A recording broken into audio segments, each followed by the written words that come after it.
Alright gang, check this beast out. 4-inch deep trays on nice ball bearing rollers. 1.25" HSS tubing around it. 3/16 plate.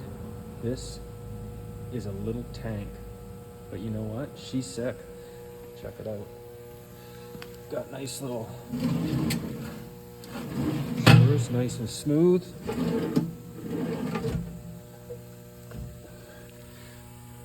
All framed in with some nice round bar accents. Some checker plate.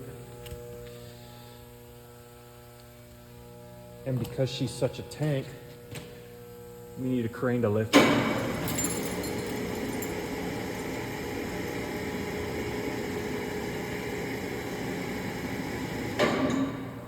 Find another one tougher.